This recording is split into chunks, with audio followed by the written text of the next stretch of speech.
रावण ने बनाई थी स्वर्ग की सीढ़ी। हेलो दोस्तों, जय श्री राम। दोस्तों, अगर आप प्रभु राम पर विश्वास करते हैं तो आपको रावण पर भी विश्वास करना होगा। रावण एक महान पंडित था और उसके पास कई अद्भुत शक्तियां थी। दोस्तों, रावण पूरी असुर जाति का उद्धार करना चाहता था और यह रावण का सपना था कि वह धरती से लेकर स्वर्ग तक एक ऐसी सीढ़ी बनाए जिससे सभी असुर धरती से स्वर्गलोक तक पहुंच सके। किसी भी असुर को स्वर्ग जाने के लिए पुण्य प्रतापों की जरूरत ना पड़े। रावण की यह इच्छा रामायण में वर्णित है। तो दोस्तों, रावण ने कहाँ बनाई थी ये स्वर्ग की सीढ़ी और आज भारत के कौन से गांव में यह सीढ़ी मौजूद है, आज की कहानी में आपको इसी जानकारी के बारे में बताएंगे।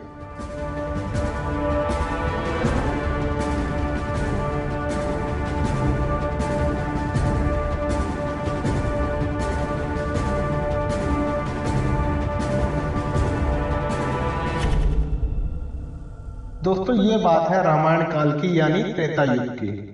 एक दिन बैठे बैठे रावण के मन में विचार आया, क्यों न एक ऐसी सीढ़ी बनाई जाए जिससे बिना पुण्य प्रताप के धरती से स्वर्ग पर आसानी से पहुंचा जा सके, ताकि सभी असुरों को सशरीर ही स्वर्ग में प्रवेश मिल जाए। और फिर क्या था, रावण ने स्वर्ग तक सीढ़ी बनाने का निश्चय कर लिया। दोस्तों, हिमाचल जिले के सिरमौर जिले के नाहर से 7 किलोमीटर दूरी पर भगवान शिव का मंदिर है, जिसे पौड़ी वाला मंदिर कहा जाता है। वह शिव धाम पौड़ी वाला के नाम से भी प्रसिद्ध है। दोस्तों, मान्यता यह है कि रावण ने जो स्वर्ग तक जाने वाली सीढ़ी बनाई थी, उसकी शुरुआत यहीं से करी गई थी। रामायण में वर्णन मिलता है कि रावण अमर होना चाहता था, साथ साथ असुरों का कल्याण भी करना चाहता था, और इसी के चलते रावण ने यहाँ सालों तक भगवान शिव की घोर तपस्या की।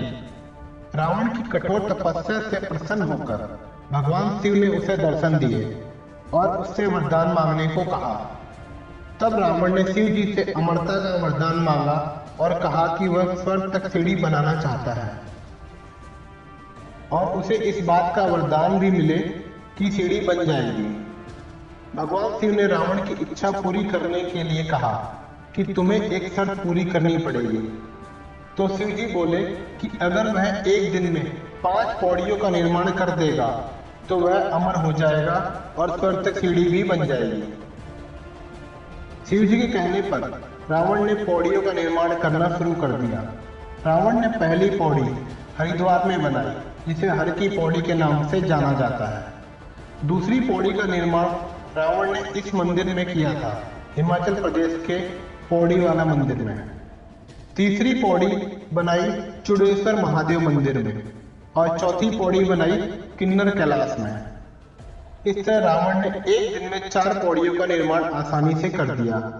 अब उसे एक आखिरी पौड़ी का निर्माण करना था। सभी देवता जानते थे अगर रावण उस अंतिम पौड़ी का निर्माण कर देगा तो अनर्थ हो जाएगा।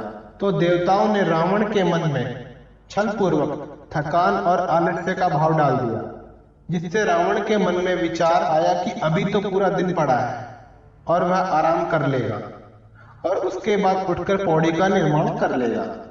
और इसी विचार में रावण लेट गया और रावण की आंख लग गई, जिसके चलते रावण की नींद अगले दिन सुबह ही खुली और इससे रावण को मिला वरदान व्यर्थ चला गया, क्योंकि वह 5वीं पौड़ी का निर्माण नहीं कर पाया। तो दोस्तों, इस तरह रावण ने स्वर्ग को धरती से जोड़ने के लिए सीढ़ी का निर्माण करना तो शुरू किया, लेकिन वह उसे पूरा नहीं कर पाया। दोस्तों, जब युद्ध में श्री राम ने रावण पर अंतिम बाण छोड़ा और राम के प्रहार से धरती पर गिर गया, तब राम जी ने अपने भाई लक्ष्मण को रावण के पास भेजा था, क्योंकि वह जानते थे कि रावण एक महान पंडित है और उससे बहुत कुछ सीखा जा सकता है। इसी समय रावण ने टाइम मैनेजमेंट और पॉजिटिव थिंकिंग की शिक्षा देते हुए लक्ष्मण जी को कहा था कि अच्छे कार्यों को कभी भी नहीं टालना चाहिए और बुरे कार्यों को जितना हो सके उतना टालना चाहिए। और रावण ने अपने स्वर्ग की सीढ़ी बनाने वाले प्रोजेक्ट के संदर्भ में श्री राम जी से कहा कि अच्छे काम को अगर टाल दिया जाए तो हो सकता है उसे करने का मौका दोबारा ना मिले। रामायण में वर्णित यह बात इस बात का सबूत देती है कि रावण ने धरती से लेकर स्वर्ग तक की सीढ़ी बनाने का काम शुरू तो किया था, लेकिन उसे पूरा नहीं कर पाया। तो दोस्तों, हम उम्मीद करते हैं कि रामायण की ये रोचक जानकारी आपको पसंद आई होगी और ग्रंथों की ऐसी रोचक जानकारी पाते रहने के लिए हमारे साथ जुड़े रहें और चैनल को सब्सक्राइब भी करें और बेल आइकन का बटन दबा दें ताकि आपको जानकारी सबसे पहले मिल सके।